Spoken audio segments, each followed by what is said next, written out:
Meanwhile, Kroger and Tesco are somewhat related. Both work with a UK firm called Dunnhumby, which has helped Tesco become Britain's leading food retailer with a data-informed loyalty marketing program.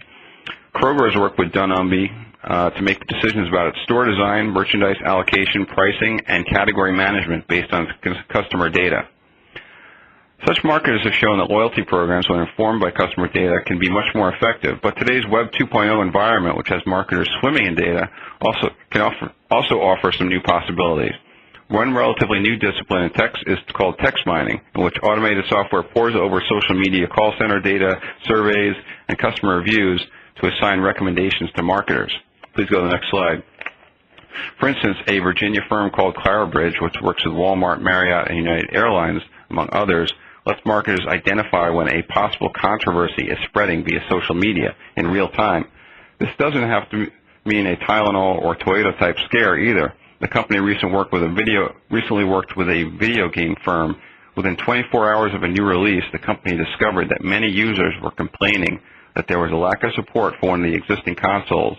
So the manufacturer quickly added a driver for that platform. In other cases, a retailer can monitor customer sentiment about products on its shelves and react accordingly. Text mining is also a great way to gauge sentiment about a new product launch and provides insight into ways to improve the product. Please go to the next slide. As we've seen, there's no shortage of data out there today on your consumers. The difficult task is making sense of it all. This isn't a new problem. As then CEO Lou Pratt of Hewlett-Packard said in the 90s, if only HP knew what HP knows, we'd be 3 times more productive. More often, companies have access to great data about their customers. They just don't know it. Thank you very much. Thanks, Todd. Thanks for a great overview of the topic, as well as some excellent examples right out there. It's also nice to hear that some people are questioning the value of all the massive data that we're all gathering on social media. It's obviously very important. Sometimes I feel we're all just getting caught up in the latest fad. Isn't necessarily that useful for those trying to make marketing decisions. So nice to hear that some people are questioning that. Before we move on to our next speaker, let's look at the results of our first poll. Are those results ready, Dave? Just waiting for the poll results to pop. And here we go. So the question was, how many interactive promotions or loyalty programs have you run in the last 12 months? And clearly we've got a very interested audience here because everyone's come to learn what they should be doing, because the overwhelming majority of listeners, 77.7%, have run no promotions or loyalty programs in the last 12 months. Just over 11% have run 1, and 11% have run 2 to 4, and virtually none have run 4 or more loyalty programs. So obviously an audience that is keen to learn the benefits of loyalty programs, promotional programs for gathering customer intelligence. I just want to remind you that if you'd like to ask one of our presenters a question, just click on the Ask a Question button on your console. Type in your question. We've already got a few queued up, and we'll be getting to those at the end of the broadcast. Now, given the poll results, our next presenter, Kelly from IC Group, will be particularly interesting. He's going to be talking about how to plan promotional campaigns with a clear focus on customer intelligence. So I'm going to hand it over to you, Kelly. Good afternoon, and thank you very much for waiting. Sorry, we had a technical phone issue on our side. And I'd like to welcome you to the webcast. One of the most important things that typical clients will answer when we ask them in the beginning, why are you doing promotions? Many times what they're saying is, we'd like to reward our most loyal consumers. We'd like to provide an incentive or a product or engage with our brand. We'd like to create a PR noise during a competitive period, or in some cases we'd like to launch a new product with a big bang. And all of these at one point in promotional marketing used to be very correct, and in some cases they still are. But what's happened is the market has changed and we've become very CRM focused as brands, and those 4 major points are no longer the most major point. What we're finding today is we'd like to look a little bit deeper into the consumer. Now, what I want to do is talk about some of the things that you might know about your consumers before we tell you what the new parts are.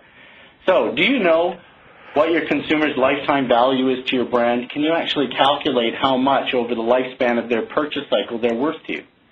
When your consumer is most likely at risk of leaving your brand, what it takes to keep her focused on your brand, how big their network is, whether it's their social network or their instant community, and what it takes to get them to engage that community back into your brand as a partnership or as a viral aspect of your brand.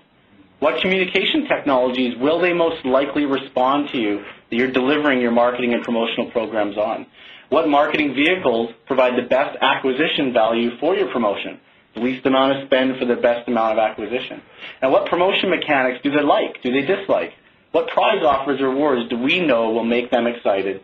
And what time of year or what season are the prizes and the focus versus the offer? There's a lot of different things that we like to know about our consumers that are critically important. Well, we like to say welcome to the new millennium of a CRM-focused society and a CRM-focused promotion and loyalty platform.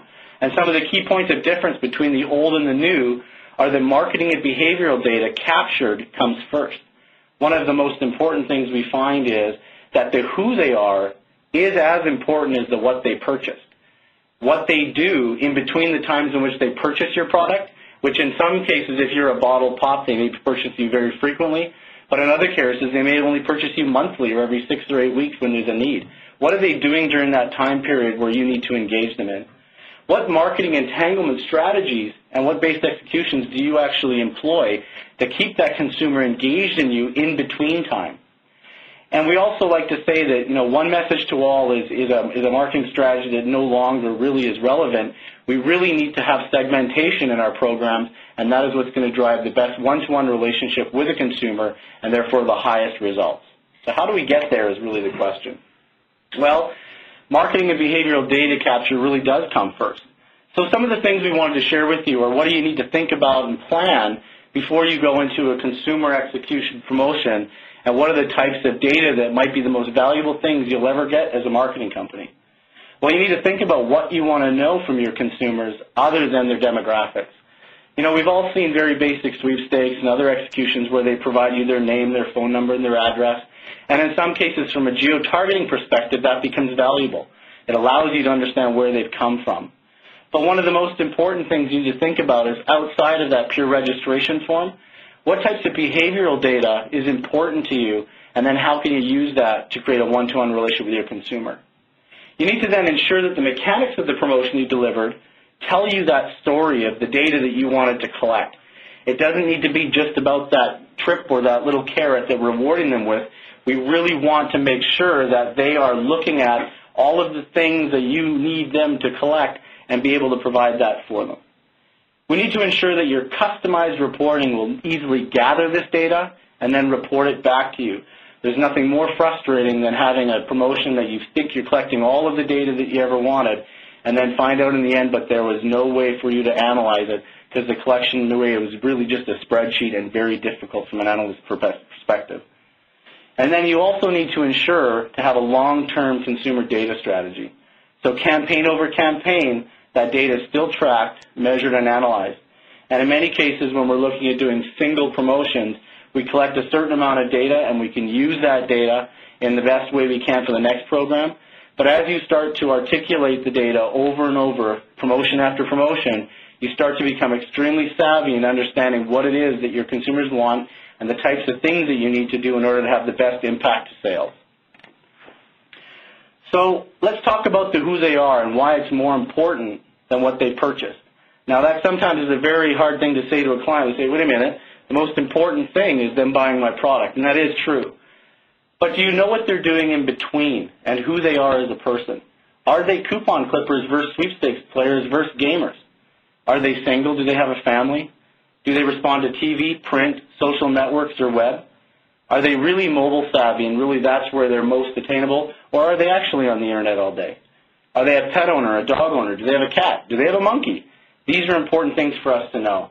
Even things like, do they stock and pantry load my product versus buy every meal? Those things give us direct insights on how to communicate to them over time.